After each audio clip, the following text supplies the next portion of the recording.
My fiance asked me to choose between her and my mom, and I chose my mom. Ugh, honestly, in these type of situations, it depends on the context because you want to say mom, but then sometimes your mom's not really nice to the new family that you're creating, so you have to choose your fiance. It really depends. I cannot pick right off the bat to see who's right, but My mom turned 60 this year, and she is not going to live 5 years longer. 12 years ago, she had a stroke that left her half side paralyzed.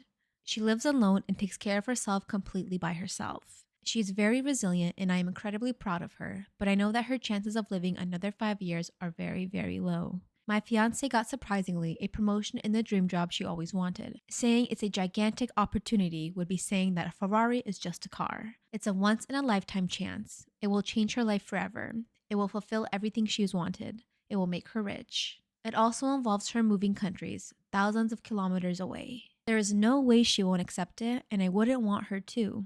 The moment she told me about it, I knew it was over. She asked me to come with her. I didn't even need to think about it and said no. It broke me apart and it broke her apart, and I feel nothing and simultaneously just pain. My mother has 5 years left at best, and she will die and just never be in my life again.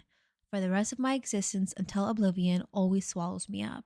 I will never get to meet her again, hear her living voice again. She will be gone forever, just gone. The clock is ticking for her every day a bit louder, and I simply cannot move away from her and see her only once a year anymore.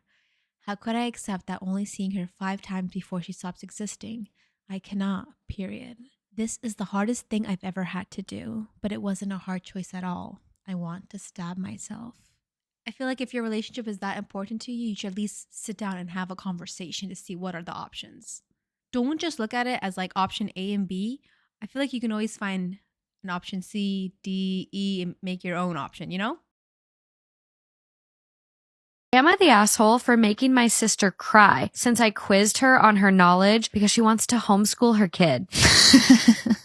I'm going to get it out of the way and say I don't like homeschooling. I think it is almost impossible to do correctly on social and educational development. This is coming from someone that went to a shitty public school. So my sister was talking about homeschooling her kid. She said her and her husband will teach her. My sister and her husband are not the brightest people, much more physically labor people than understanding math. I tried to ask if that was a good idea, but she basically said, how hard could it be? So I started quizzing her, and these were not hard questions. For example, I asked what a verb was, name the planets, and a simple math problem. I literally asked her to do division. She could only name a few of the planets, and she just gave the definition for an adjective, not a verb. Also, just completely wrong with the math. It was kind of sad. I told her the right answer and asked if she can't do it, how will she teach the kid to read or do any math? She called me a jerk and left to cry. Her husband is on my ass, but my mom thinks it was a blessing. Am I the asshole? I'm questioning myself. Here's the thing. First of all, if you're not in grade school, there's a good chance that you don't know all of those answers. I don't know right? the planets. Yeah, it doesn't necessarily mean that you're an idiot. You quizzed her to try to make her feel like a dumbass to prove a point. So like, Yeah. are you the asshole? Like, I mean, slightly. Am I the asshole for kicking out my sister after she tried to sleep with my husband?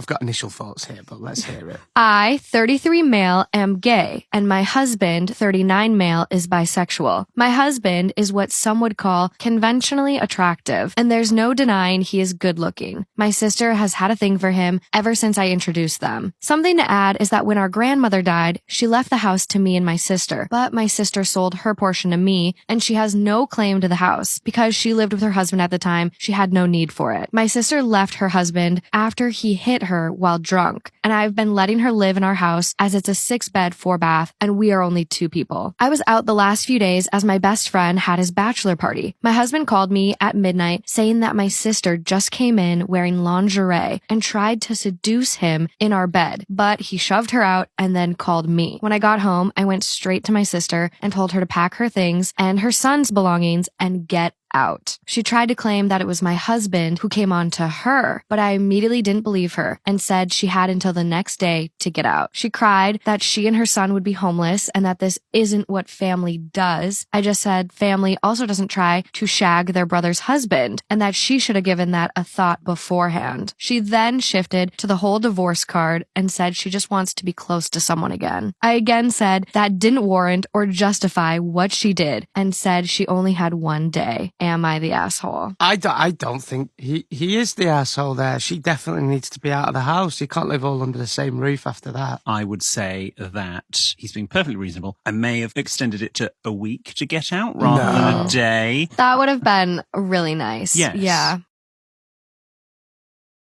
One time I tried to flirt with his insanely hot waiter and he shut me down immediately with his face. Not like in a mean way or anything. He didn't glare at me, but he looked at me in a way that made me feel like I was an elementary school student who had just been reprimanded by her favorite teacher. And I felt really bad because I thought, you know what, even though I didn't say anything inappropriate, I probably shouldn't have been flirting with him at his place of employment. That's really rude. That's kind of annoying. And I would have just forgotten about it, except the next night I was hanging out with my friend Anna. And Anna is the most beautiful person in the world, inside and out. And lots of people agree with me. Anytime we were together, she would get approached repeatedly and asked out on dates. And she would always say, T, no thank you. And I didn't want to go out with these doofuses either, but I would be lying if I said I wasn't a little bit jealous at times because I wasn't used to being so invisible. And what was worse than occasionally feeling jealous was when she would notice that I occasionally felt jealous. Like one night she got asked out 5 times in a row. And after the 5th time, she turned and she saw the look on my face and she just went, you are so beautiful. Just absolutely stunning. I really hope you know that. And I was like, no, don't say that. That makes this so much worse. But she is genuinely one of the best friends anybody could ever have. A life-changing friend, if you were lucky enough to encounter her. So we're hanging out one night, and who should walk in but hot waiter boy. And she said, oh, now he's cute. And I said, I know, right? I saw him at Anthony's last night because he's a waiter there. And I tried to flirt with him, but he totally shut me down. And I feel really bad about it. And she was like, oh, I don't feel bad about it. He's a waiter. He's probably used to it. And I would have done the exact same thing. And that made me feel a little bit better. And then he saw Anna and started to approach us. And I was like, obviously. And as he was walking up to us, he had a confident walk and a shy smile, and Anna spoke first, and she said, I don't think you've ever been formally introduced to my fiance. This is Ethan. And I immediately left to go buy a shovel because I needed to dig myself a 6-foot hole to lie down. Am I wrong for ruining my cousin's honeymoon after not being invited to her wedding? I, 27 female, have a cousin, 27 female, we'll call Kathy. Kathy got married last weekend, and for some background, 2 years ago, I inherited a cabin in the mountains. This was a gift from my maternal grandmother after she died, and this is not the grandmother Kathy and I share. It's in a peak mountain town with so many activities, and for the first year, I lived in it, fixing it up to eventually rent as an Airbnb. During this time, Kathy would periodically stay with me, and once I moved out and placed it on Airbnb, she would continue to ask for a week to stay in it. She loved it so much she even asked if she could use it as her honeymoon location. I told her yes and blocked out the dates on Airbnb. I told her congratulations and that I'd stockpile the Airbnb with a bunch of romantic stuff like candles and rose petals. That was back in May, but 3 months ago I got a call from my aunt and apparently my family and I aren't invited to the wedding because we're not close enough. Am I wrong for ruining my cousin's honeymoon after not being invited to her wedding? My aunt told us that she doesn't know us that well and we weren't there for childhood, so we're not invited. The plane tickets weren't refundable, so instead for the weekend of Halloween, me and my family skipped a major snowstorm in our hometown to live it up in Florida for the week. Now this is where I might have been wrong. For a while, I considered just leaving everything alone. But as of November 1st, ski season starts and it would be a big week. Honestly, I needed the money. So after a week of being told that I wasn't invited, I texted Kathy saying I was going to remove her reservation unless she wanted to pay for the dates. I never got a response and no, she didn't block me. I could see the text went through. I also attempted 2 months before putting my Airbnb back online, but no response. It booked up within 24 hours. Well, the day after the wedding, she texted me asking when she could expect the cabin to be ready, and I explained the situation. To say she was mad is an understatement. That's when she cried and called me an a-hole. Am I wrong for refusing to adhere to my sister-in-law's Christmas gift list?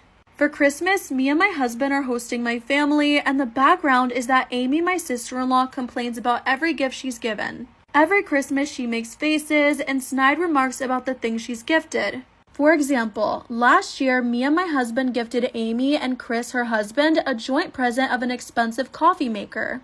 It's the same one we have at home that Chris absolutely loved when they visited. Amy's only remark, not even a thank you, was, "Oh, well, this really isn't for me." Then she made a great show of being annoyed that she didn't get a separate gift. Well, a few days ago, Amy included the whole family on a group email with a Christmas list for her and the kids, saying that she would only accept gifts from the list. On her list were expensive perfumes, links to expensive clothing items, and designer handbags. I was livid. My parents were offended as well, but didn't want to say anything, but I wasn't going to hold back.